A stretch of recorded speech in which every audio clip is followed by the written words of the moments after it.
Hello बच्चों, my self Ajit Verma in front of you. और आज के इस वीडियो ट्यूटोरियल में हम बात करेंगे इंटरनेशनल मार्केटिंग ओरिएंटेशंस। देखिए, सबसे पहले तो हम ये समझते हैं कि मार्केटिंग ओरिएंटेशंस का यहाँ पर क्या मतलब है।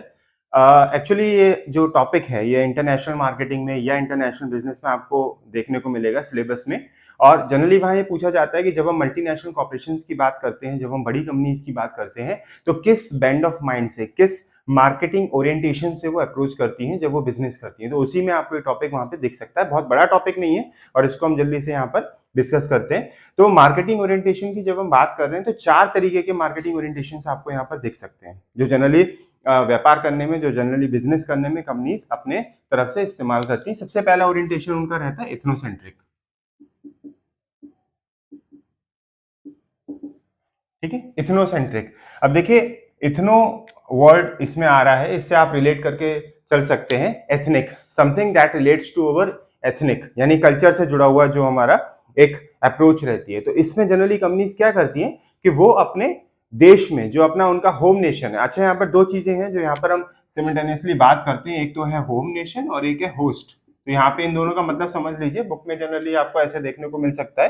होम नेशन वो नेशन है जहां से वो कंपनी बिलोंग करती है, जो उनका खुद का घर है। और होस्ट नेशन वो मेहमान देश हैं जिनमें वो जाके अपना बिजनेस कर रहे हैं। जैसे फॉर एग्जांपल नेस्ले की अगर मैं बात करूं तो नेस्ले इंडिया में बहुत सारे प्रोडक्ट्स बेचता है, लेकिन नेस्ले का इंडिया अगर मैं देखूं तो India is a host nation for Nestle, लेकिन उसका होम नेशन क्या है?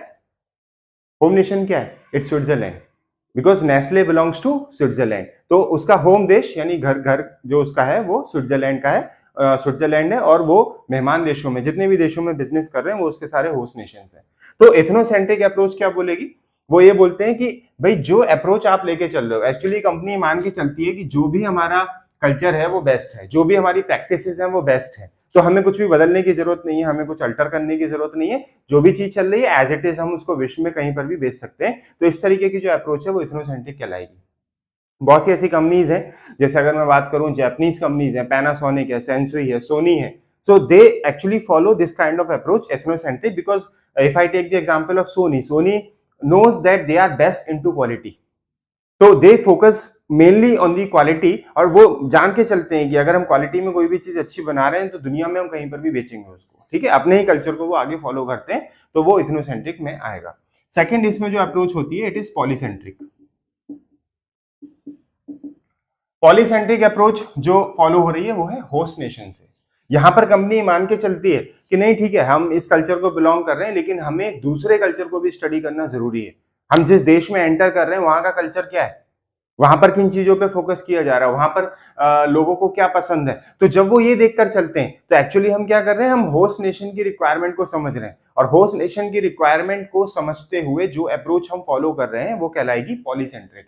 जैसे फॉर एग्जाम्पल KFC आप यहाँ पर खाते हैं, मैकडोनल्ड्स आप यहाँ पर खाते हैं।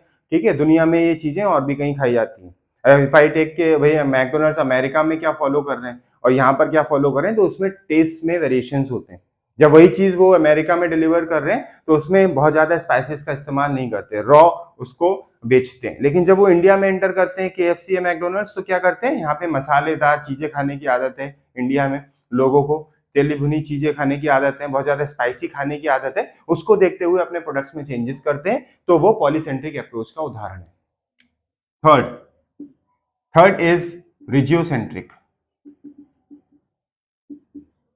अब देखिए होता क्या है, पॉलीसेंट्रिक अप्रोच थोड़ा सा डिफिकल्ट है। क्यों? क्योंकि दुनिया में इतने सारे देश हैं, हर देश की रिक्वायरमेंट को समझकर उसको वैसा ही प्रोडक्ट देना, डिलीवर करना, इट्स वेरी डिफिकल्ट, है ना। तो कंपनीज क्या करती हैं, जनरली वो रीजन वाइज बांट लेती हैं कि हमने एक पर्टिकुलर रीजन एक फॉर्म कर लिया है, उस रीजन की रिक्वायरमेंट को, क्योंकि लमसम एक सी ही रिक्वायरमेंट्स होती हैं। जैसे फॉर एग्जांपल एशियन कंट्रीज, तो एशियन कंट्रीज की अगर मैं बात करूं, India, Nepal, Pakistan, Sri Lanka, they all into the Asian market. बहुत ज्यादा वेरिएशन नहीं है चीजों में, प्राइस को लेकर, क्वालिटी को लेकर। ठीक है, तो हम उनको एक रीजन में रख सकते हैं। All the European Nations, Europe के जितने देश आ गए, तो उसमें आपको इजी रहता है कि आपने एक पर्टिकुलर मार्केट को स्टडी करा, आपने एक पर्टिकुलर डोमेन को समझा, उसके कल्चर को समझा, वहां की रिक्वायरमेंट को समझा और प्रोडक्ट्स को डिलीवर किए। जैसे बहुत सी कंपनीज हैं, जैसे शूज बनाने की मैन्युफैक्चरिंग कंपनीज हैं, रीबॉक, एडिडास, नाइकी, ये लोग क्या करते हैं कि ये एक पर्टिकुलर मार्केट के लिए शूज को डेवलप कर रहे हैं। आप देखिए साइज भी अलग होते हैं, एक यूके साइज होता है, एक दूसरा इंडियन साइज में जो हम बात करते हैं, है ना। तो शूज बनाने की कंपनीज भी देखते हैं कि वो इन पर्टिकुलर देशों में उस शूज को हमें एक्सपोर्ट करना है या इंपोर्ट करना है ना। तो ये सारी चीजें रिजियोसेंट्रिक के हिसाब से आ जाएंगी कि एक रीजन को आपने समझा हुआ है। आप कपड़े पहनते हैं तो एक वेस्टर्न कंट्रीज में जब आप कपड़े, कोई भी अगर अमेजोन है, कोई भी ऑनलाइन डिलीवरी ऐप है, तो आप देखेंगे कि एक जगह पर जब आप लोकेशन में सर्च करेंगे तो आपको एक वैरायटी ऑफ क्लोथ्स वहां पर नजर आएंगे, क्योंकि उस लोकेशन के लिए, उस पर्टिकुलर ज्योग्राफी के लिए, उस रीजन के लिए उन्होंने वो वैरायटी रखी हुई है। तो ये कहलाएगी रिजियोसेंट्रिक अप्रोच। और चौथी है इसमें